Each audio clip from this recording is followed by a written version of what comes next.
করতে পারছি না। যদি আমরা এখন থেকে এর প্রতিবাদ না করি তাহলে আগামী দিনে খুব ভয়াবহ একটা পরিস্থিতি বাংলাদেশে যেমন ঘটছে ঠিক আমাদের বাংলায় তেমন আগামী দিনে ঘটতে পারে।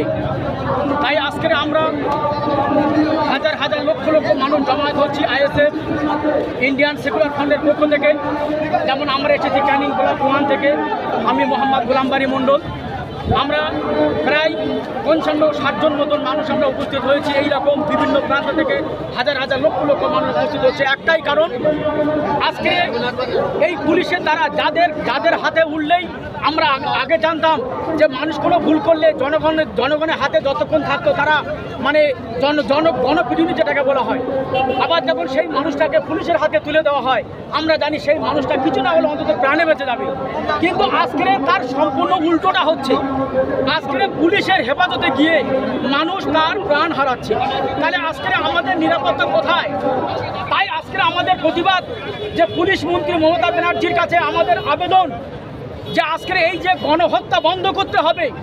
এই পুলিশ হেফাজতে নিয়ে গিয়ে আবার সেই মানুষটাকে নির্মমভাবে হত্যা করে তার কোনো বিচার হচ্ছে না।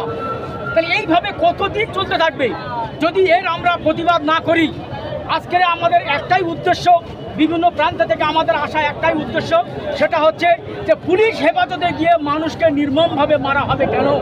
এর জবাব কিন্তু এই মুখ্যমন্ত্রী মমতা ব্যানার্জিকেই দিতে হবে, কারণ সে বর্তমানে বাংলার পুলিশ মন্ত্রী হয়ে আছে। তাই আজকে আমরা এখানে দল দল মানুষ উপস্থিত হয়েছি এই মহা মিছিলকে সাফল্য করার জন্য।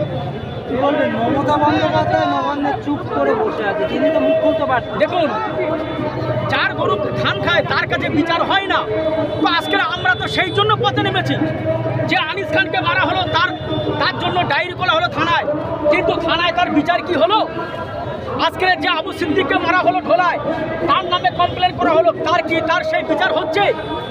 সে তো মমতা ব্যানার্জি নবান্ন তো বসে থাকবেই। আমরা যার গরু ধান খেয়েছে তার কাছে বিচার দিচ্ছি, যার কারণে আমরা বিচার পাচ্ছি না। তাই বাধ্য হয়ে আজকে আমরা অনলাইন ওপেন রাস্তায় নামতে বাধ্য হয়েছি। আজকে লক্ষ লক্ষ যুবক, লক্ষ লক্ষ মায়ের সন্তান এই বৃষ্টিতে ভিজে কেন তারা আন্দোলনে নেমেছে? একটাই উদ্দেশ্য, আগামী দিনে যাতে করে কোনো মায়ের বুক যাতে খালি না হয়, বিশেষ করে পুলিশ হেফাজতে যেন কোনো সন্তানকে, কোনো আমার যুবক ভাইদেরকে পুলিশ হেফাজতে গিয়ে মরতে না হয়, তার জন্য কিন্তু আজকে আমরা এই জায়গায় হাজির। এই যে প্রবল বৃষ্টি হচ্ছে, এই মিছিল কি চলবে?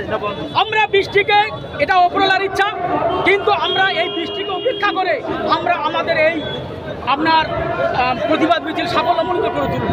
মানে বজ্রপাত হলেও চলবে আমাদের মিছিল, কারণ আইএসএফের মানুষ একত্রতার সঙ্গে হাজির হয়েছে। এরা যতক্ষণ না এর পরিষ্কার ফায়সালা না হচ্ছে, এরা কিন্তু এই বৃষ্টিতে ভিজেই কিন্তু এই প্রতিবাদ মিছিল চালিয়ে যাবে।